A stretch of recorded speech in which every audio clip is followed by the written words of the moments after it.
Alright, so we're going to talk about how to use Quizlet. First thing you want to do is go to the website, Quizlet.com, and you're going to want to log in. I already have my information saved in here. You can log in with Google or Facebook, however you signed up. When you signed up, well, it says that's incorrect, so let me log in with Google. Alright, so I do not have any study sets created yet. So I am going to create a study set. It says enter the words and concepts your students need to study and minutes. So I'm going to create a study set. I'm going to call this Algebra 1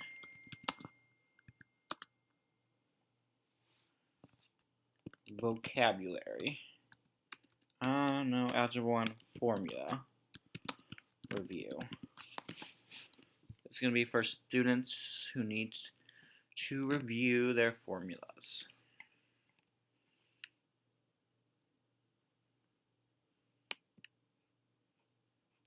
So then down, if you wanted to add a diagram and have students label it, you could do that.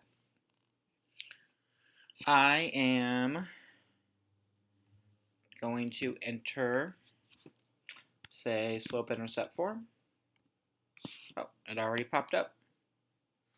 And it's already here. So I can just click on it. And I don't even have to worry about it. Let's try quadratic formula. That is here.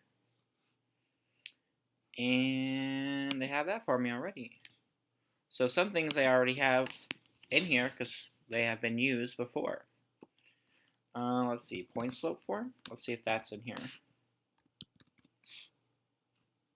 It is. And here it is. Now, if you don't like the way that it's written, you can go in and change it yourself. You don't have to use what they have. And let's put one more in just to test it out. So we have point slope form, we have quadratic formula. Let's put arithmetic sequences. This is something we just learned. And this is the formula I want them to have. So that's good for now. Once you have put in all the terms and the definitions you want, this is really great for vocabulary. You just click create.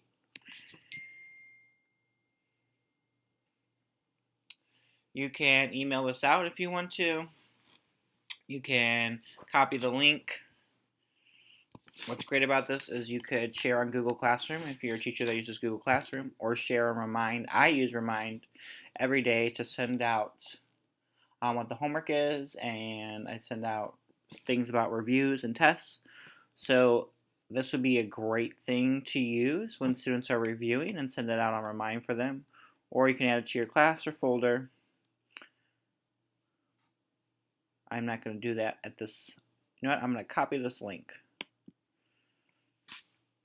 And then I can paste it wherever I want. And then I'm just going to click off that. This is what it looks like when the kids get to it. The term will come up. They're supposed to guess what the definition is. And then they can click on it, and then it will tell them. And then they go to the next one. They have to think about what it is. Click on it, and it'll tell them the answer. If you want to do a test,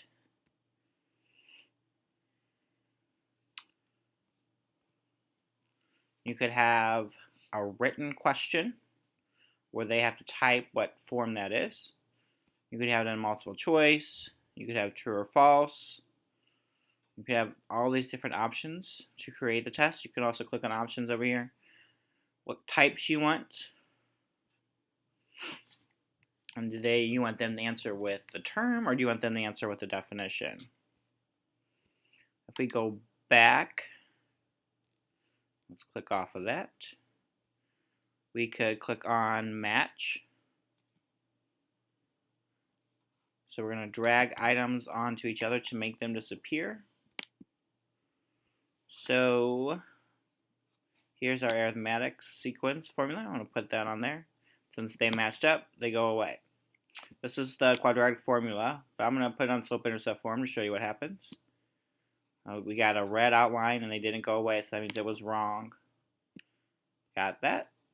I'm going to put these two together, and then finally these two.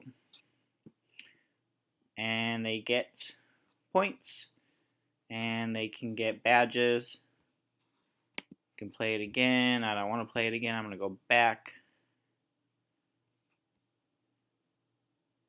You can see it in full screen if you click on this. You can do play. So I'm supposed to guess what that is, and it'll flip it for me.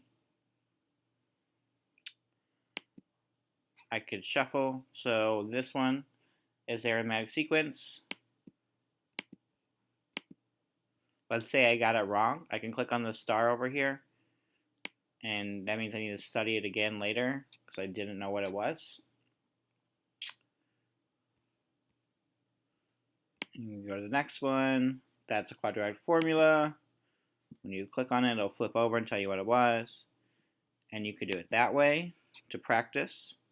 This is something they can also download on their phone or tablet, and they can practice wherever they are, which is good. Almost every student has a smartphone now. So whether they're in the car going somewhere, or they're sitting somewhere where they don't have their physical reviews in front of them, they can log into Quizlet and practice. If we go up to the search bar up here, let's say I want to find a Quizlet that maybe is already made on linear equations. I can put that into the search bar, and there's some that are already here. I'm going to click on the free ones because I don't want to pay for anything. And there are a bunch of different study sets that I can pick from if I want to use them. Let's say I want this one. I'm going to click on it.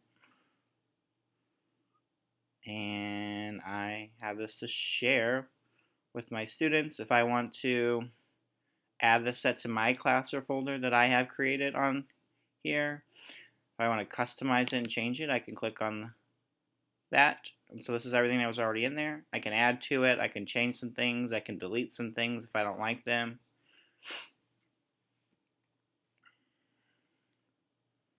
If you click on here, there's a bunch of shortcuts for your card. You can flip the terms and the definitions, so the definitions over here and the terms over here. You can change who it's visible to. The only person who can edit it is people with a password or just me. It's visible to people with just a password. Certain classes would pop up, but I don't have any classes set up yet, so that would what you would use if you had classes set up, and then you would click save. And just really use this for anything that you want your students to be studying. It says that you can add and label a diagram, so let's see if maybe there's something about plant cells.